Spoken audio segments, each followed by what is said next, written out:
Greetings from Castle Goring, from Mickey, Aurora, and from me.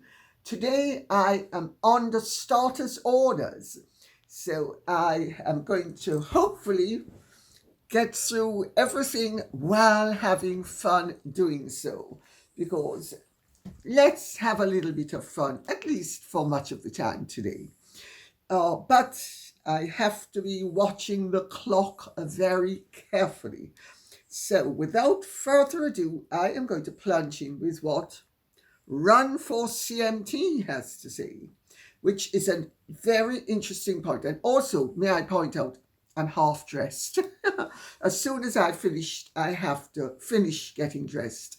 I'm half dressed, so bear with me because not everything that I have on is going to stay on as soon as I finish this.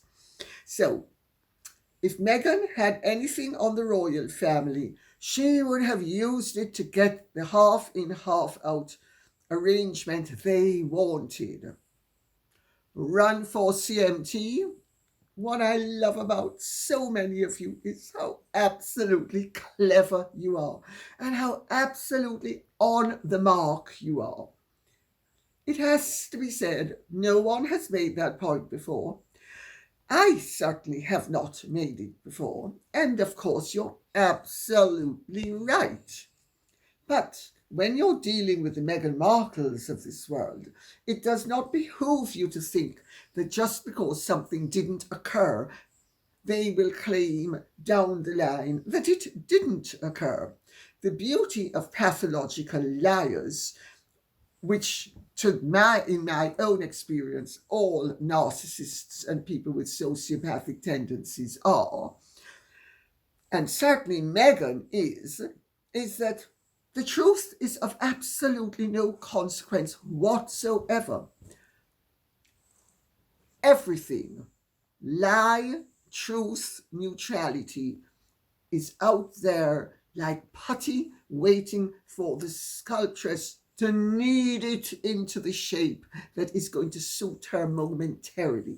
The beauty of Meghan Markle is that she has now so completely traduced herself by exposing herself as the pathetic, terribly, terribly pretentious pastiche that she is that even if she said something and it was true, nobody would believe her. Or if they did believe her, they would doubt its veracity.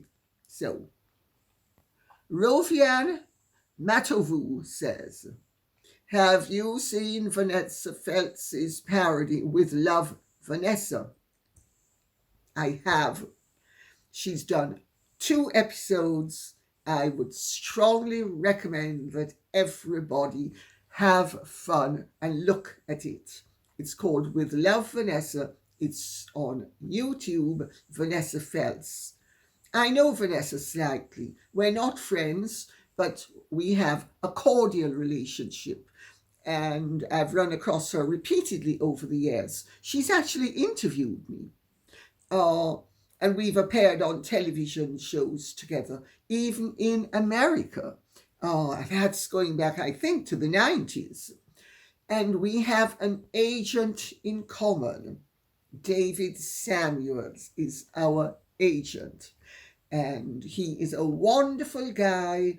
And anybody whom he represents is somebody that I am already predisposed to, which doesn't mean that I would be recommending the show if it were not very funny. And it is. It is a wonderful takeoff on the triviality that is Meghan Markle. Annabelle says,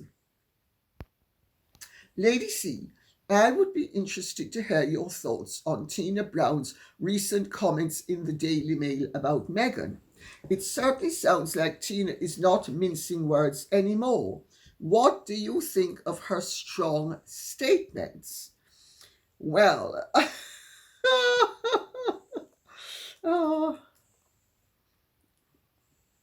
I'm going to bring them up. That's what I'm going to do. I'm going to bring them up. And I'm going to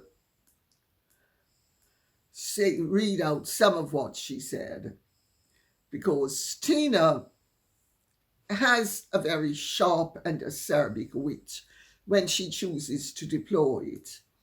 And she has roundly condemned Meghan, which rarely means that Meghan is absolutely persona non grata in the United States of America, because Tina is sufficiently, shall we say, aware of her position that she would never be doing something that she knew was going to play badly with her readership.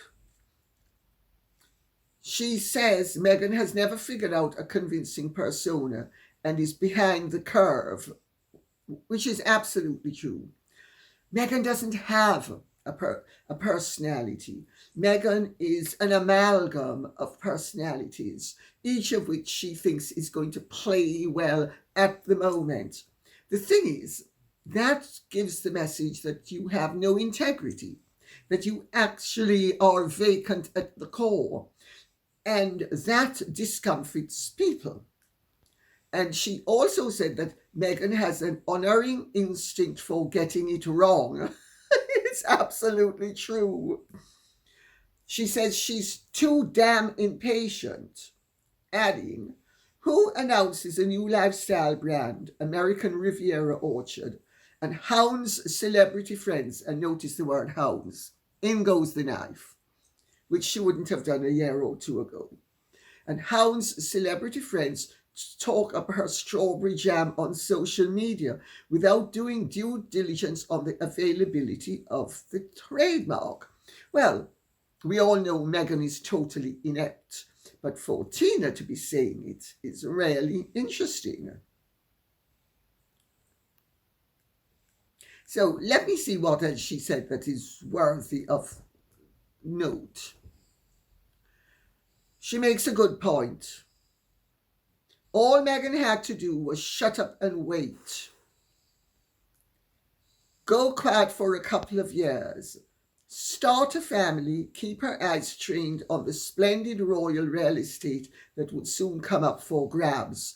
The moment William ascended to his role as Prince of Wales, there would have been new global gigs and red carpet rollouts raining down on the Sussexes' heads. But no, offered the Commonwealth or Netflix, the Sussexes, with naive avarice, chose Netflix. She's absolutely right. She said in her own wonderfully acerbic fashion what I and many other people have said. Her greed got the better of her. Her impatience got the better of her. She couldn't wait. I've said it time and again, had she been clever, she'd have done a Jackie. But she's clearly not clever. So, I think that covers it, don't you? Doreen Serb says, are you sure Meghan Markle isn't a sociopath rather than a narcissist?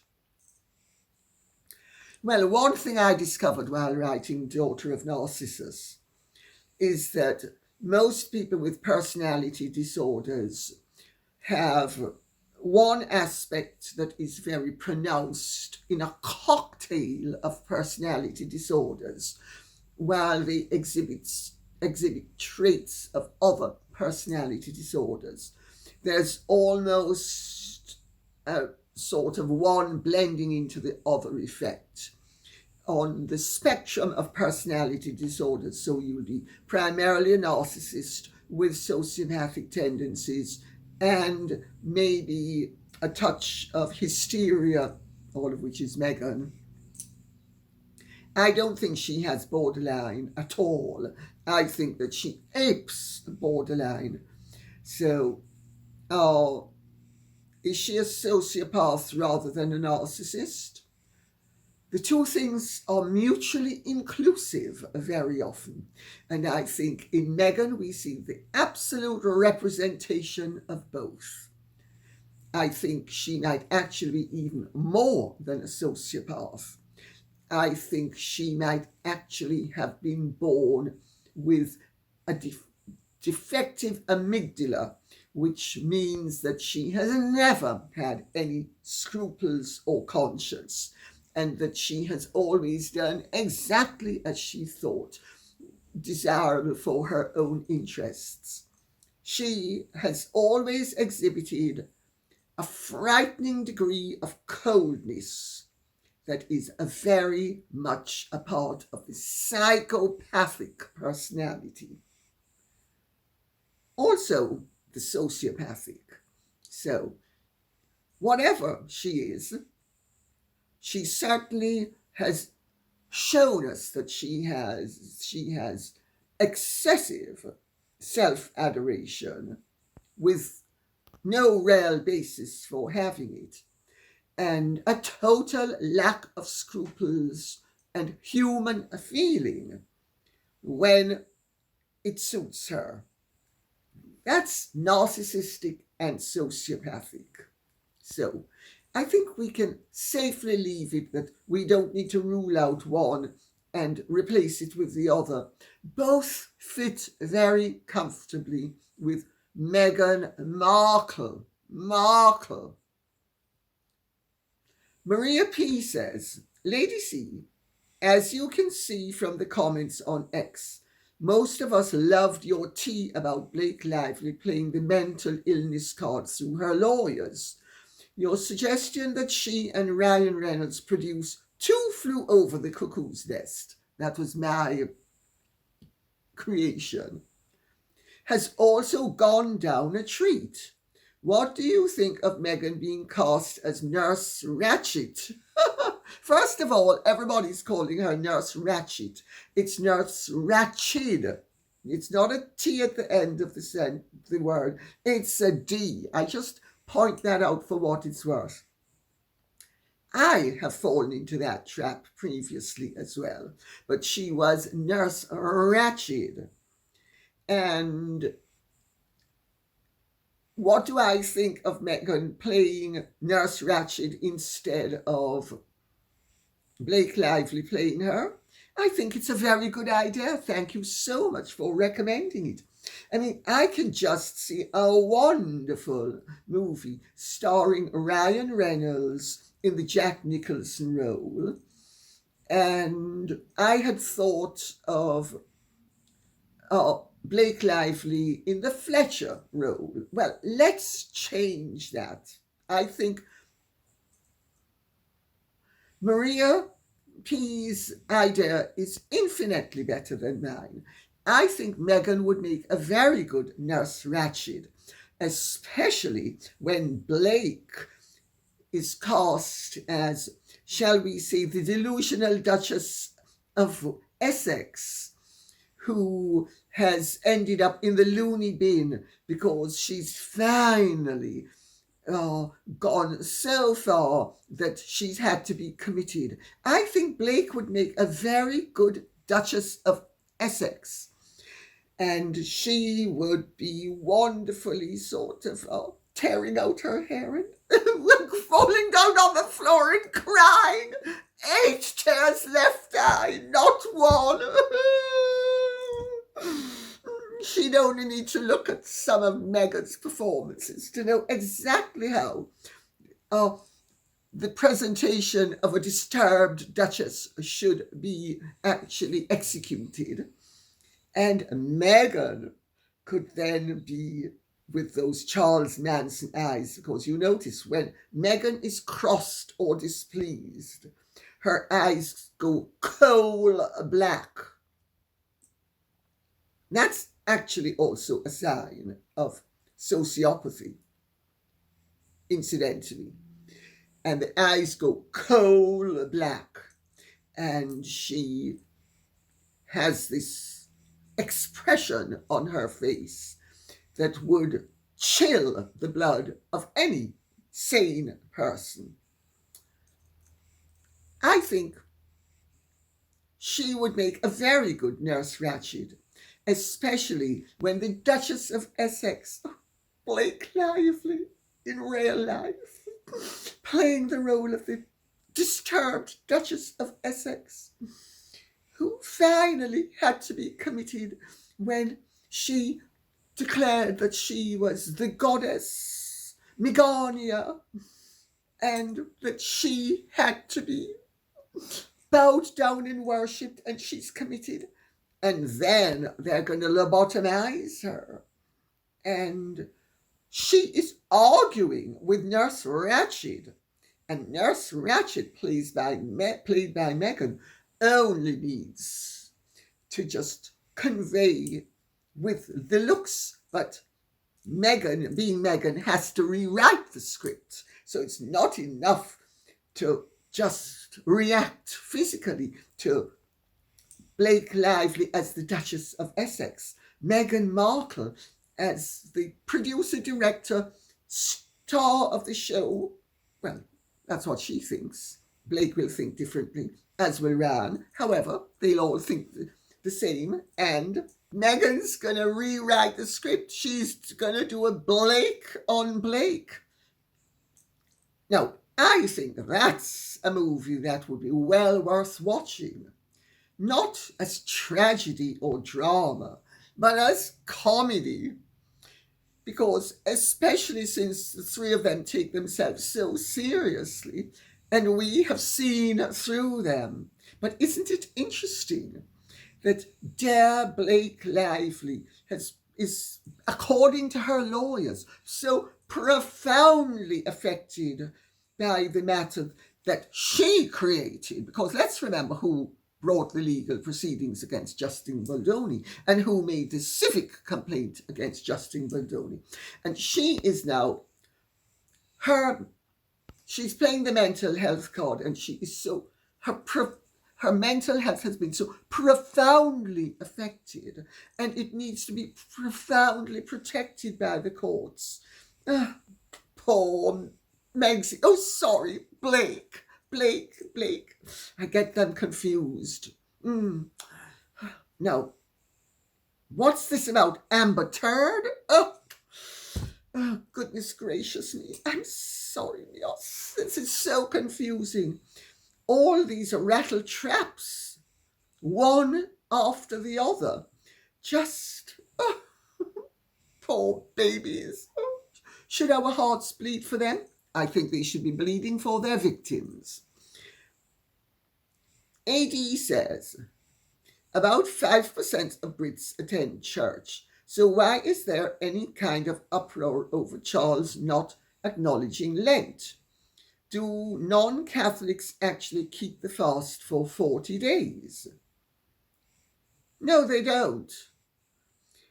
Also, a lot of people are invested in tradition without necessarily being churchgoers.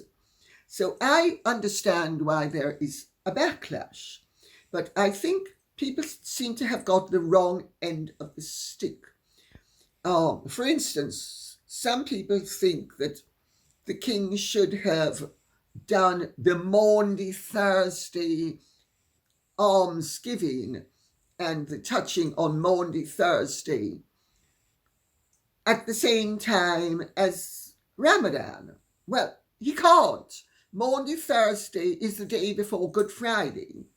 Good Friday comes long after the beginning of Ramadan. I do think that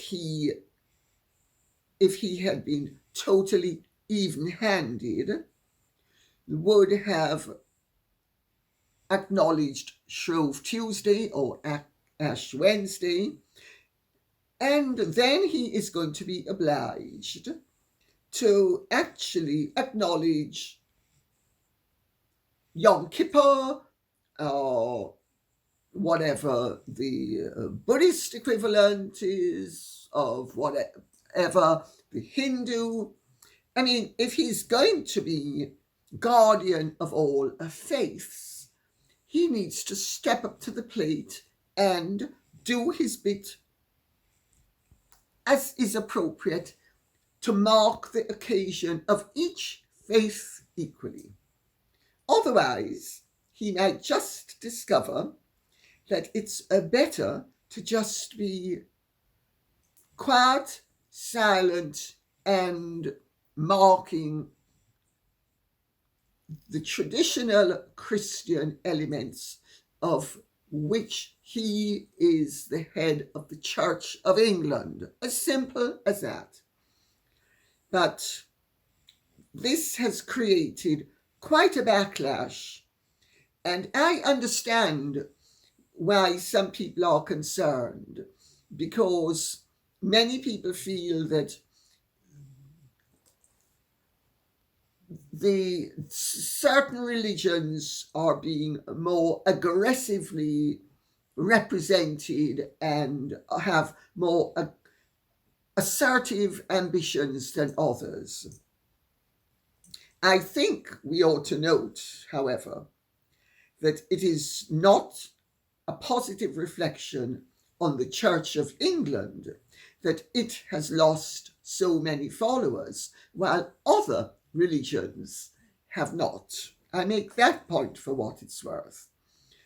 But I think to an extent, it's a storm in a teacup, and the king will need, if he's going to be even-handed, address the issue of marking important days of all religions. And of course, they fall on different days and at different times. And therefore, there will still be the hue and cry of, oh, he did this, oh, he did that, oh, he didn't do the other. But to an extent, that's, in my opinion, a positive sign, because it means that people are engaged. And as long as people are engaged and they care, it means that they are their finger is on the pulse, which it ought to be. Their fingers should be on the pulse. And they should actually be engaged. That is what, in a democracy, preserves our civil liberties, by us, the citizenry of the country, being engaged. So I hope that sort of clears up, well, my feelings on the subject. Barbara Lake says, I have watched your program for several years and enjoyed it. I am Canadian, and we are concerned and frightened about the tariffs being put on our country. Also concerned about the threat to annex us as the 51st state. Do you understand how devastating this is? Barbara Lake, I don't take the annexation idea seriously. I do think that President Trump does float extravagant ideas that he has no intention of implementing to shake things up and get things moving. My understanding of the tariff war, and I actually am not in favor of tariffs, you know, Peel was brought down by the Corn Laws. So I have some idea of, from a historical perspective, of the fact that free trade is better than tariffs, in my opinion. History proves that. But according to the present American administration, they are trying to equalize tariffs. Because, for instance, in the United Kingdom, we have value-added tax. So VAT is automatically slapped on everything. Now, there are VAT rebates, and I'm not going to get into the complications involved, because I actually think they're simply a way of having a bureaucracy being paid to do work that really shouldn't be there at all. So, but I'm not going to get into that. According to the present American administration, they are trying to even out the fact that various foreign countries have hidden tariffs that they find unacceptable. And by doing what they are doing, they are trying to readjust the situation so it is a fair trading system for the Americans. Now, I do not pretend to be an expert on American policy, and I'm certainly not an expert on anybody's economics, including my own. So I'm not very mathematical. But if what the American administration is saying is true, that means that the American administration is in a far stronger position to renegotiate tariffs so that their trade with foreign countries is more equitable and therefore fairer. Of course, all of us foreigners who have been benefiting from the imbalance will not want to have our profitability affected. So we will be hewing and crying. So, but insofar as the President of the United States of America taking over Canada as the 51st state, never in a month of Sundays. And I'll tell you something better. Nobody in the British state at a senior level thinks for a second that there is any danger of that happening. And let us remember, King Charles III is the king of Canada as well. I just make that point for what it's worth. So I think there's an awful lot of hewing and crying going on, some of which I think is justifiable, some of which I think is unnecessary, some of which I think is deeply distressing. But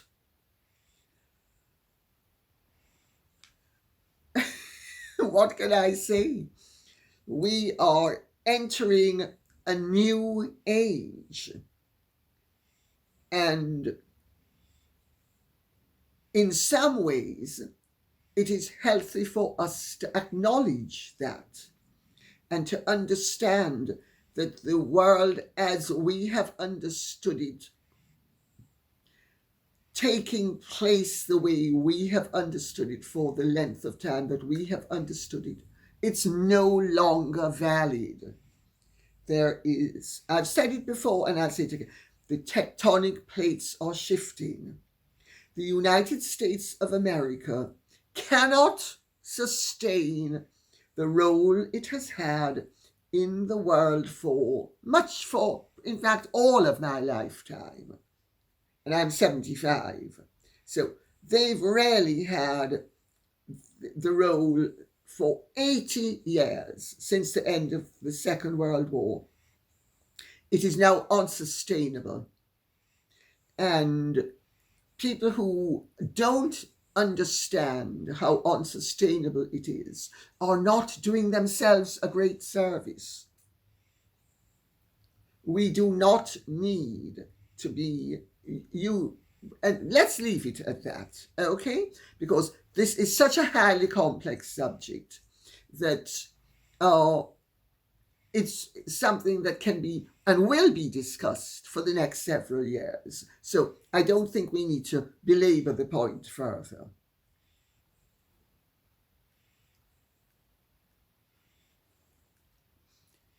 Cartay says, Mark Carney was elected by verified members of the Liberal Party of Canada. Over 150,000 people voted. He will likely try and get a seat in his hometown Edmonton, riding or his current Ottawa riding for the imminent federal election. After the election, if his party is voted in, then he will be chosen by the majority of Canadians. That's right. The question I was asked, however, and I answered, was particularly with regard to the fact that he has been appointed Prime Minister of Canada and he was not elected by the electorate. And several people have commented on it, and several people have pointed out to me that I was very unfair because Gordon Brown wasn't elected, which he was an MP. Rishi Sunak wasn't elected, which he was an MP. Liz Truss wasn't elected, which she was an MP. I can go on and on, but I think the point is valid. And the only point I made was that and I addressed the question, which is that he was not elected, nor was Alec Douglas Hume. Sir Alec Douglas Hume sat in the House of Lords, which was in those days and still is unelectable. You're not elected to the House of Lords. And he was then stood down and renounced his earldom of Hume, and he filled in as Prime Minister following the downfall of Macmillan. People criticised me for going that far back. I had to go that far back because that was the only other precedent that I could think of in this country. And I gather that there are one or two other precedents in Canada. I'm not arguing with the Canadian system. I'm simply observing that a prime minister of a country that is democratically run, it is rather more desirable that the prime minister of the country actually has been elected by the people of the country. Now, Alec Douglas Hume was a caretaker prime minister, and Mark Carney might be a caretaker prime minister. Equally, he might not be a caretaker prime minister. But I would sincerely hope that if he were going to be the next Prime Minister of Canada following an election, that he actually sat in Parliament. And it's as simple as that. People either are going to think that democracy applies to all or it doesn't apply to anyone. We can't cherry pick these things. And yes, the British electoral system, which Canada has to an extent does allow, and evidently so does the Australian. People have contacted me about the anomalies within Australia as well. Well, I haven't delved into the subject because I'm simply making the point that if you believe in democracy, it's always helpful that the Prime Minister of your country actually was elected by the people. And I don't think there's any argument that can actually, beyond a caretaker prime minister, justify disagreeing with my statement. So, and those who want to disagree with it, you're absolutely at liberty to do so. You have a total right to do so. You have a right to disagree with me. I also have a right to disagree with you. And I'm afraid I do. As far as I'm concerned, a prime minister of a democratic country should be elected from the elected representatives of the people. Now, a caretaker is a different matter. And on that note, we will then move on to the next question, which is Beverly Browning says, "Hello, lovely Lady C from Canada." Hello. And a wish to clarify Remark Carney.